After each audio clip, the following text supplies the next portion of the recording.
guys, good morning. Welcome back po sa aking YouTube channel. Sa mga baguhan lamang po sa aking YouTube channel, ako po si Sherry Lumboy ng RW Game Farm, Razel Wilson Game Farm, Philippines. Yan po, sa umagang ito, ang ipapakita ko po sa inyo at sasagutin po sa mga pa-private message po sa akin, sa mga nagtatanong kung yung imported eggs po ba ay pipisa po ba dito sa Pilipinas pagka po inuwi. Ang sagot ko po, syempre po pipisa at hindi lang po yan. Ipapakita po natin kung gaano po sila ka-healthy nung ngayon po na yung kanilang gaano po sila ka-healthy sa pagpisa po nila sa Pilipinas. Yan po. Ano yung ginawa ng asawa ko nung inuwi po niya yung mga itlog dito. Yan, kasabay po niya nung April. So, dito po niya nilagay yung itlog. Yan, nakikita niyo po yan. Yan, pinuno niya po yan. Dito po niya nilagay yung itlog.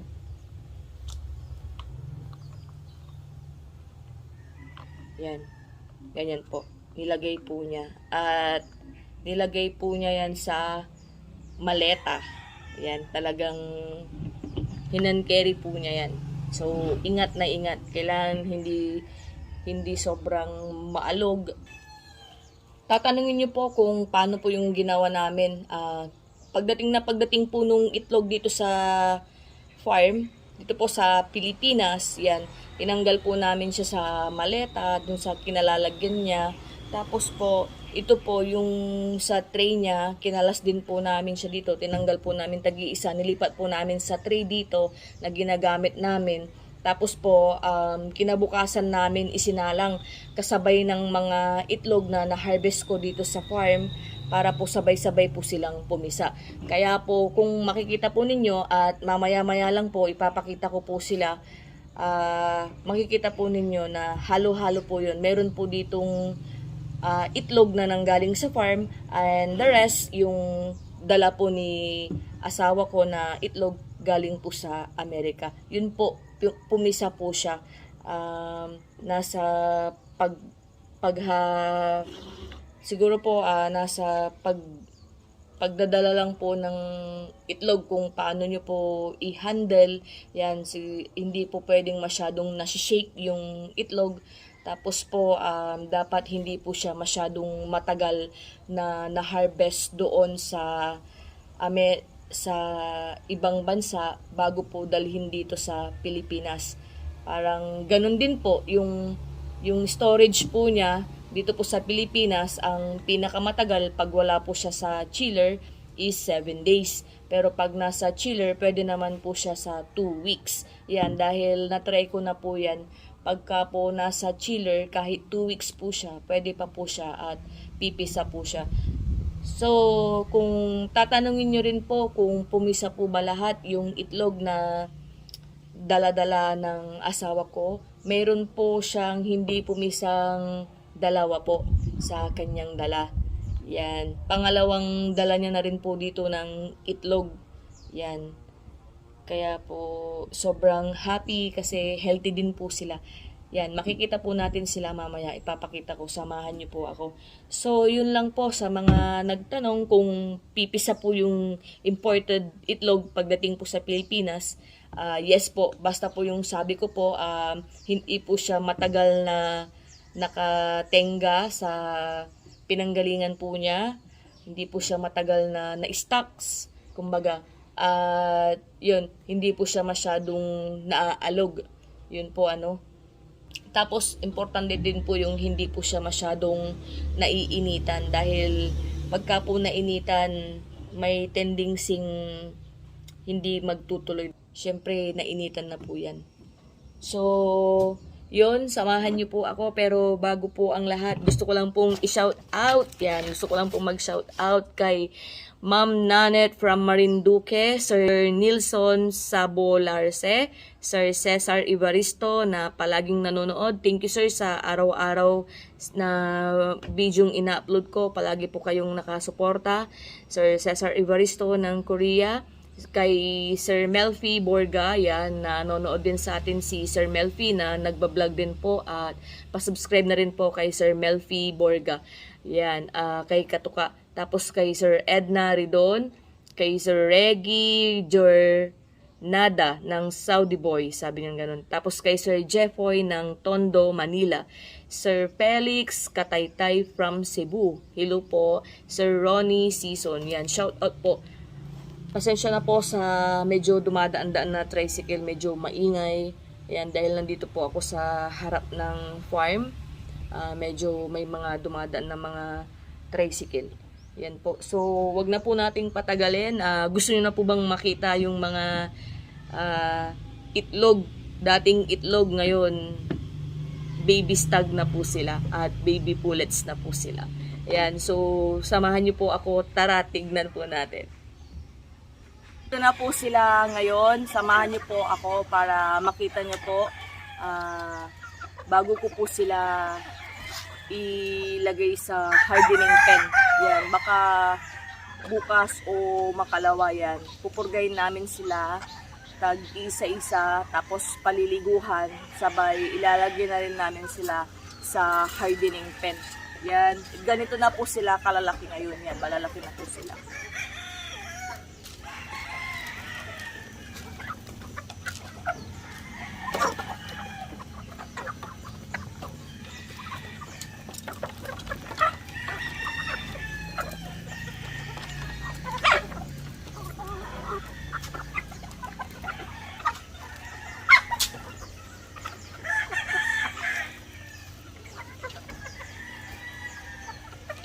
Yan, sobrang nagpapasalamat ako dahil hindi sila nagkasakit. Yan.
Yan, sinasadya ko pong maghagis sa gilid-gilid na hindi dito lahat sa kanilang kainan dahil yung mga iba ayaw na po nilang magpakain. Yan, na mamalo na tulad yan, si Puti, si Claret, yan, from Dayan Lowler. Yan yung white natin.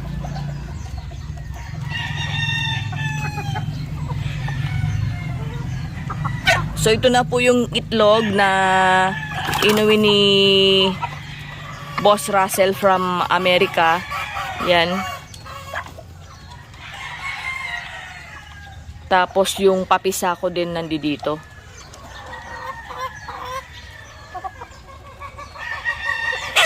Itlog na dito din po.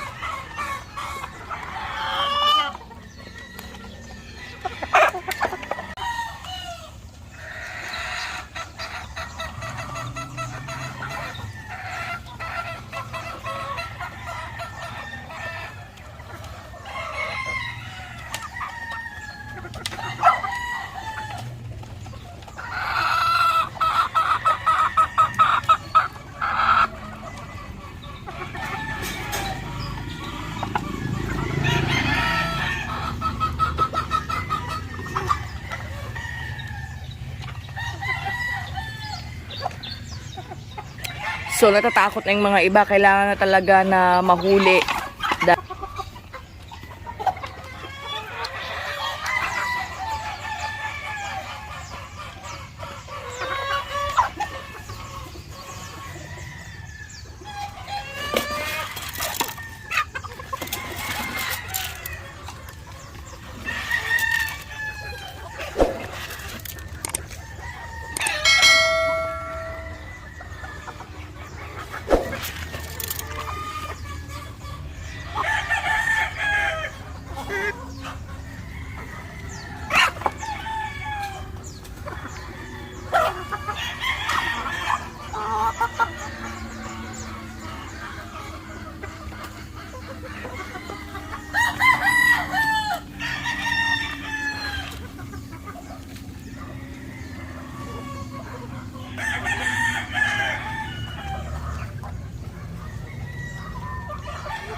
Yun na nga po yung mga imported eggs na dala sabay ng pag-uwi ni asawa ko noong April. Yan. So napansin po ninyo na ang bilis po nilang lumaki. Tapos napansin po rin ninyo na medyo konti lang dahil po yung iba hindi ko na po na video gawa ng andoon po sila sa kabila. Yung pong mayroon pong nakalagay po na parang tent dyan. Ayan po, nakikita po natin sa video. Yan, andyan po yung iba. Kasabay rin po ng mga yan. So, yung mga nandito lang po ang video ko kanina. Sa kanila ko lang po na i-focus yung camera kanina. So, yun po. Ang bilis po nilang lumaki. Kasama rin po sila sa prayers po na sana healthy sila. Ganon. Di sila magkasakit. So, thankful dahil hindi rin naman po sila nagkasakit. Yan. Tapos, kasabay ng mga itlog na nandito sa farm na hinarvest namin, nandun din po sila, kasama rin po nila.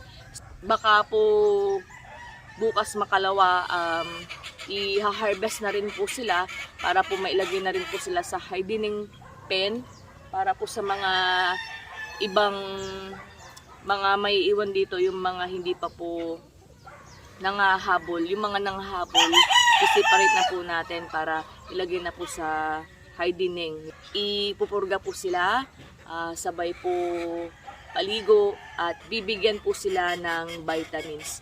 So yon, maraming salamat. Hanggang dito na lang po muna ulit yung aking video. Sana po lagi po kayong nakasubaybay yan sa akin. Sa mga hindi pa po nakapag-subscribe sa aking YouTube channel, ini-invite ko po kayo, please subscribe Sherry Lumboy.